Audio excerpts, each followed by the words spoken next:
Well, okay, it's story time again. We're sitting in front of the bear-proof chicken coop because the bears just kept getting into our chickens, and so I finally just said, screw it, I'm building something they can't get into. And they have tried many times. This story goes back to when I was about 17.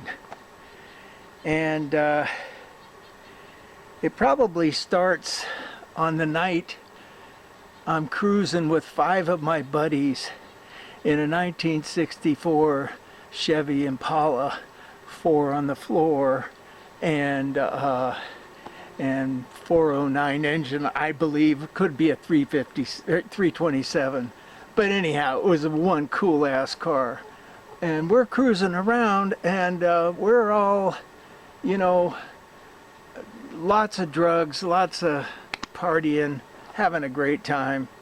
And we seem to feel like since the culture had lied to us about marijuana, and it wasn't addicting, duh.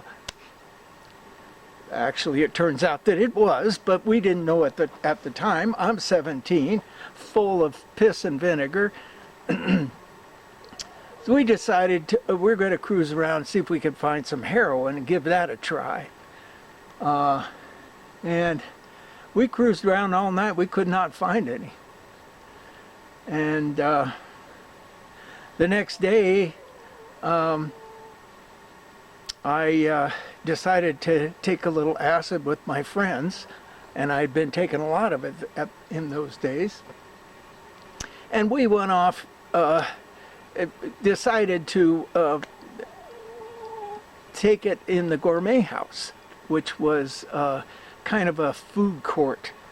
All the little restaurants around the center, which was kind of a cafeteria style environment. So we decided, we would just go into the gourmet house and just sit there, you know, for 8 or 10 hours and just have a great time. And so we're sitting there, and the acid's starting to come on, and we're starting to kind of see patterns and beginning to communicate telepathically with one another, mostly because, you know, we're too stoned to communicate any other way. And who walks up but Mom? And she says, "Hey, Nick," and I'm like, blah, blah, blah, blah, blah. You know, I couldn't make heads or tails of what she was trying to say, and I guess it scared the hell out of her. We were having a good time. She left. We continued to have a good time at the gourmet house for that day, and that night we ended up in a friend's apartment. And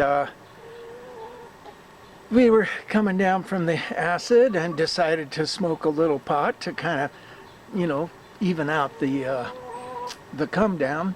But we didn't have any. So, but my friend had just got through unloading a bunch of old Mexican weed, and we had some stems and some seeds. And we went through there, and he'd already gone through it several times, but we went through there to see if we could just get just a little bit. And we couldn't find a thing. So we decided to go into the bathroom of the apartment and with a little bowl and just kind of light a small stack of stems and seeds on fire, and then blow out the fire and let it smoke. And then we just go into the bathroom and inhale the smoke and have a good time. So we're sitting out in the living room, and you know, after a while the bathroom got a little bit smoky, so we opened the door and kind of let it come into the living room, and after a while that got a little smoky, and you know, the whole apartment was filled with pot smoke, and we hear a knock at the door, boom, boom, boom. And I'm thinking, oh, cool, there's some friends to come and share this with us. So I run to the door and open the door, and it's the cops. Oh, man, we were busted cold. You know, again, I'm 17. cops come in, they run around looking for the fire. Of course, there is no fire. We'd blown it out a half hour earlier. But there was some stems and seeds in there, and oh, they were so happy because they were going to bust all of us. And so they were running around in the apartment, probably for a half hour or so, and all of a sudden they started getting kind of loopy. And they're starting to joke, and we're having a great time with them because we're all stoned. And so they pack us in the car, and it turns out that the reason why they were there was my mom had gone in to the police department that day and had me committed for 3 days observation at the local mental hospital. And I'm like, and the cops showed up and had me and arrested me and my friends, and they got arrested for possession and possession for sales and whatever they could throw the book at them. But I ended up going to Highland Hospital mental ward, and I land in this mental ward. It's probably about midnight, and they check me in, and I'm really coming down at that point, and they get me into a little room, and I go to sleep and wake up the next morning, and I'm talking that day. At some point, I'm talking to a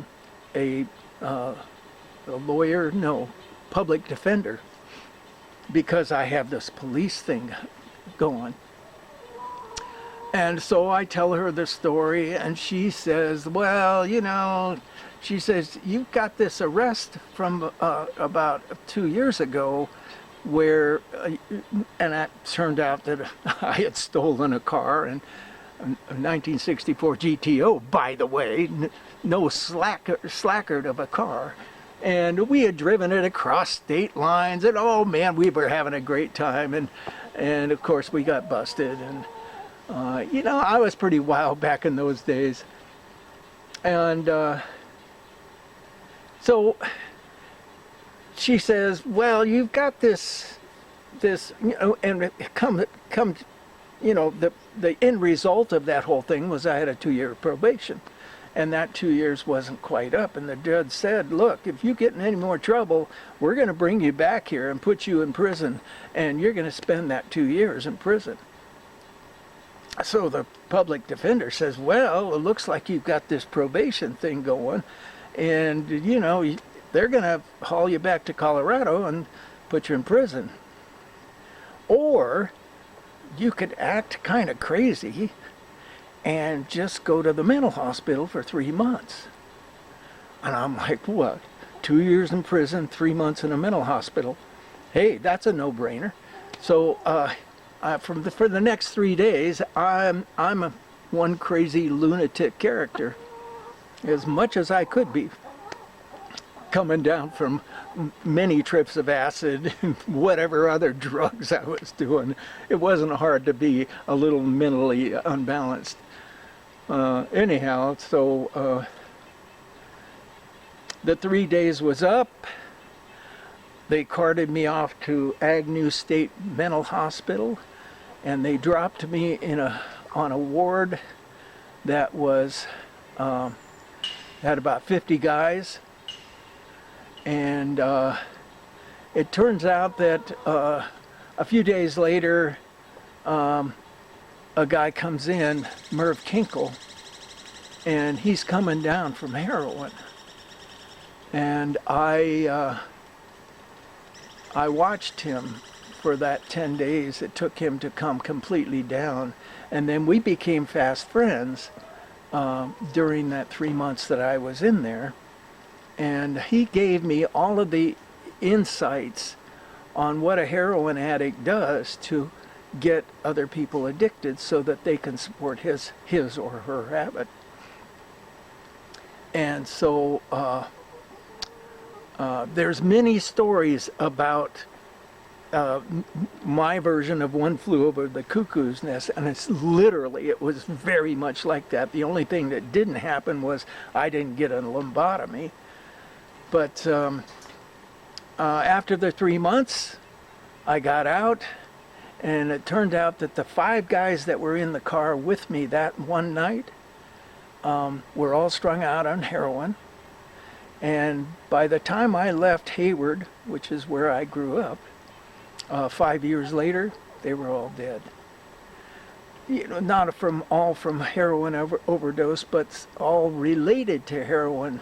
You know, one was a car wreck and a couple of overdoses, and you know, one committed suicide. Whatever happened, was the end result of that. And I saw that, and decided that of all the drugs I would use, heroin was never going to be one of them, because I have an incredibly addictive personality. I can get addicted to anything. So I just kind of let that go and stayed with marijuana for the next 15 years. So, hey, there's another story. This is Nick Collier checking out.